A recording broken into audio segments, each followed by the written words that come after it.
राधे राधे दोस्तों, आप सभी का बहुत बहुत स्वागत है।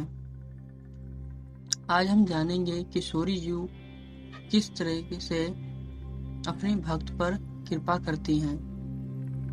तो चलिए आज की वीडियो शुरू करते हैं। किशोरी तेरो नाम परम सुखदाई होए, लाडली तेरो नाम परम सुखदाई। मीरा नाम की एक लड़की थी जो कि बचपन से ही अपाहिज थी। बचपन में ही उसके माँ बाप चल बसे थे।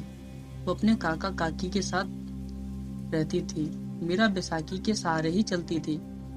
उसकी काकी पहले तो मीरा को अपने पास रखने से मना कर रही थी, पर बाद में उसके मन में दया आ गई कि लड़की है, इसके साथ साथ अपाहिज भी है, कहाँ जाएगी, कहाँ रहेगी। इसलिए वो अपने काकी के साथ ही रहने लगी। मीरा बहुत ही सरल स्वभाव की लड़की थी। सावले रंग की, नीले नैनन नक्श वाली और मधुर वाणी वाली लड़की थी। काकी को मीरा का एक सुख था कि अपाहिज होने के बाद भी वो घर का सारा काम कर लिया करती थी। बैसाखी के सहारे ही यमुना जी में जाकर जल भरकर लाती, कपड़े धोती, खाना बनाती, घर का सारा काम करती। काकी को इस बात का बहुत ही सुख था। मीरा इतनी दयालु प्रवृत्ति की लड़की थी कि अगर रास्ते में अगर कोई जंतु को चोट लग जाया करती तो उसकी मरहम पट्टी भी वो खुद ही करती थी। अब मीरा बड़ी हो चुकी थी। एक दिन उसके गली में एक भिखारी भीख मांगने आया। जब वह बहुत ही सुंदर भजन गा रहा था, किशोरी तेरो नाम परम सुखदाई, ओ लाडो तेरो नाम परम सुखदाई। मीरा भिखारी की आवाज सुनकर भागी भागी अपने घर से नीचे देखने लगी कि इतना मधुर भजन, सुंदर भजन कि कौन गा रहा है। उसने भिखारी को देखा जो कि 20 से 25 वर्ष का था, जो ये भजन गा रहा था। मीरा को यह भजन इतना आनंदमय लगा कि अब वो रोज जब भी भिखारी गली में आता और वो भजन गाता तो मीरा मंत्रमुग्ध होकर वह भजन अपने चौबारे पर खड़े होकर सुनती और साथ में भिखारी को भोजन भी देती। एक दिन उससे रहा नहीं गया और वह नीचे उतरकर जब भिखारी आया तो उसके पास जाकर बोली, यह जो तुम भजन गाते हो, यह किसके लिए गाते हो? ये किशोरी कौन है? ये लाडो रानी कौन है? मुझे यह भजन इतना अच्छा लगता है कि यह भजन सुनकर मेरा तो मन सारा दिन विचलित रहता है और मेरा मन करता है कि तुम जिसके बारे में भजन गा रहे हो, अगर इसका नाम इतना सुखदाई है तो अगर मैं इनको देख लूं तो मुझे कितना सुख देगी। भिखारी कहने लगा, क्या तुम किशोरी जी को नहीं जानती? क्या तुम लाडो रानी को नहीं जानती? वह कहती है कि नहीं, मैं नहीं जानती। इसी दौरान भिखारी के मन में लालच आ गया कि यह अपाहिज लड़की है, अगर ये मेरे साथ चले तो इसको बहुत सारी भिक्षा मिल जाए और मेरी दिनचर्या भी चल जाएगी। उसने मीरा को बोला कि ठीक है, मैं तुम्हें किशोरी जी से मिलवा दूंगा, तुम मेरे साथ चलो। मीरा बोली, मैं ऐसे कैसे तुम्हारे साथ चल सकती हूँ? मेरी काका काकी मुझे जाने नहीं देंगे। तुम्हें भिखारी ने उसको एक सुझाव दिया, ऐसा करो, तुम मेरे साथ लगन कर लो और तुम मेरे साथ चलो और मैं तुम्हें उस परम सुख देने वाली ब्रिज की अधिराष्ट्रीय देवी किशोरी जी से मिलवा दूंगा। जब उसने ऐसी बात कही तो मीरा का मन आनंद से झूम उठा। क्या ये सच में मुझे किशोरी जी से मिलवा देगा? मुझे तो ऐसा सुनकर कितना सुख मिल रहा है, तो सच में अगर मैं उनसे मिलूंगी तो मुझे कितना आनंद मिलेगा। उसने जाकर अपने काका काकी से सारी बात बता दी। काकी आग बबूला हो गई। क्या तुम्हारे इतने बुरे दिन आ गए? तू उससे विवाह करेगी, एक भिखारी से? लेकिन मीरा अपनी बात पर अड़ी रही और काका काकी कहते, जैसे तुम्हारी मर्जी, तुम वही करो।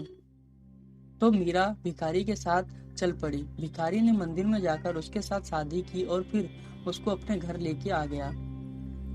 घर में उसके पास एक किशोरी जी की प्रतिमा थी, जो वह कहने लगता है कि ये किशोरी जी हैं। यह प्रतिमा उसको भिखारी को उसकी माँ ने मरते वक्त दी थी और ये कहा था कि जब भी तुम भिक्षा मांगने जाओ तो इनको प्रणाम करके जरूर जाना। उसकी माँ ने ही उसको वो भजन भी सिखाया था जो वह रोज भिखारी गाया करता था। अब मीरा भिखारी के घर में रहने लगी। उसने उसके बिखरे हुए घर को ठीक किया, किशोरी जी को एक सुंदर से आसन पे भी बैठा दिया और उनको माला भी चढ़ाई और उसके स्वरूप को निहारती हुई उन्होंने बोली, वास्तव में किशोरी जी आप तो बहुत ही सुंदर हो। जब उसका पति घर पर वापस आया तो उसके घर को जब उसने देखा तो वह हैरान हो गया। उसने मीरा को कहा, तुमने तो मेरा घर की दशा ही बदल दी।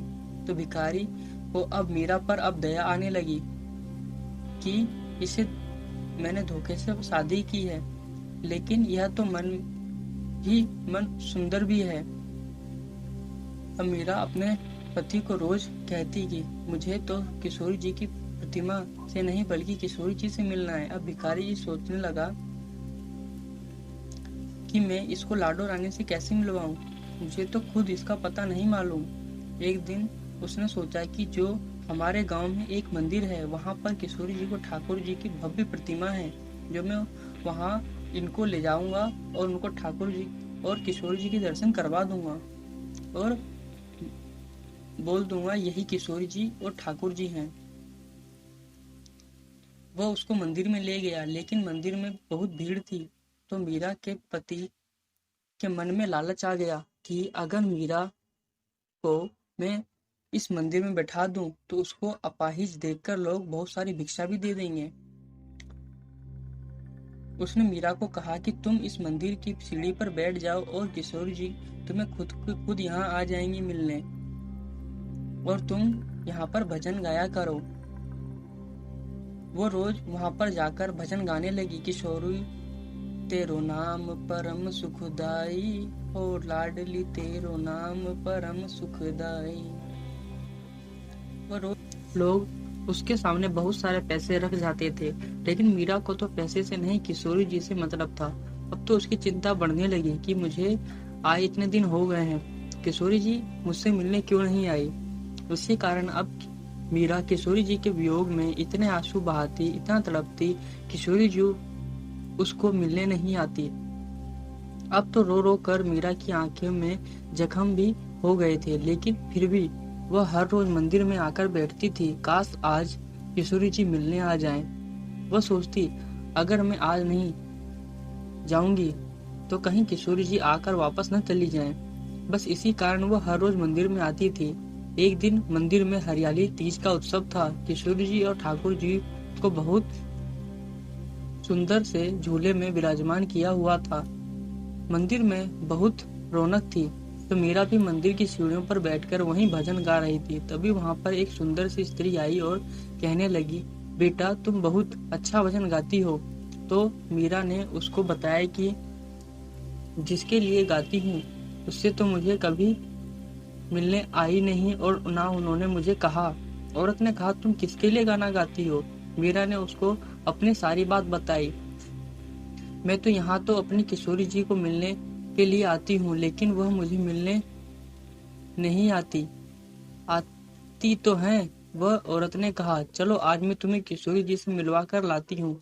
तो मीरा झट से खड़ी हो गई और उसकी आंखों में झरझर आंसू बहने लगे। वह उस औरत के चरणों में गिर पड़ी और कहने लगी, क्या तुम मुझे सच में किशोरी जी को दर्शन कराओगी। किशोरी जी और ठाकुर जी तो आज साक्षात झूले पर विराजमान हैं, आज तो सबको दर्शन देंगे, उस स्त्री ने कहा। तो मीरा अपनी बैसाखियों को पकड़कर धीरे धीरे मंदिर की सीढ़ियों पर चढ़ने लगी, और जब मंदिर में द्वार पर पहुंची तो उसने देखा कि झूले में साक्षात किशोरी जी और ठाकुर जी विराजमान हैं। सब लोग को तो ऐसा लग रहा था कि झूले में तो ठाकुर जी और लाडली जी की प्रतिमा ही रखी हुई है, लेकिन मीरा को तो ठाकुर जी और किशोरी जी दोनों के साक्षात नजर आ रहे थे। उसने देखा बहुत ही रूपवान सुंदर सलोने से ठाकुर जी और बहुत सारे गहनों और सुंदर वस्त्रों में सजी किशोरी जी झूले में बैठकर आनंद के साथ ठाकुर जी के साथ झूला झूल रही हैं। जब किशोरी जी ने मीरा को देखा तो उन्होंने अपने दोनों बाहों को फैलाकर मीरा को अपने पास आने के लिए कहा, क्योंकि मीरा की अश्रुपूर्ण प्रार्थना ने किशोरी जी को पिघला दिया था। मीरा को तो जैसे शुद्ध बुद्ध ही नहीं रही कि मैं स्वप्न देख रही हूँ या यह पल सच में है। तो मीरा धीरे धीरे अपनी बैसाखियों के सारे झूले की तरफ बढ़ने लगी। तो किशोरी झूले से उतरकर मीरा के पास आई और उसने मीरा को अपने गले से लगा लिया। ठाकुर जी भी उसके पास खड़े थे। किशोरी जी के गले लगकर मीरा को इतना सुख लगा और वह कहने लगी, किशोरी जी, मेरा पति ठीक ही कहता था, तुम्हारा नाम भी सुखदाई है और तुम्हारे गले लगना तो उससे भी ज्यादा सुखदाई है। तभी अचानक से जिस झूले पर ठाकुर जी और किशोरी जी विराजमान थे, उसका झूला अचानक से एक तरफ से टूट गया और मीरा ने जल्दी से अपनी दोनों बैसाखियों को झूले के एक तरफ लगा दिया और झूला टूटने से बच गया। किशोरी जी और ठाकुर जी मीरा को ऐसा करते देखकर बहुत प्रसन्न हुए और किशोरी जी ने पकड़कर मीरा को फिर अपने गले लगा लिया और उसके बाद न जाने मीरा कहाँ चली गई। मीरा का किसी को नहीं पता चला कि वो कहाँ चली गई। ऐसा लगता है कि किशोरी जी ने उसे अपने में ही समा लिया। कहते हैं कि आज भी झूले में मीरा की दोनों बैसाखियां लगी हुई हैं और हर साल हरियाली तीज पर किशोरी जी और ठाकुर जी को झूले पर विराजमान किया जाता है। किशोरी जी और ठाकुर जी की जय हो। जय जय श्री राधे।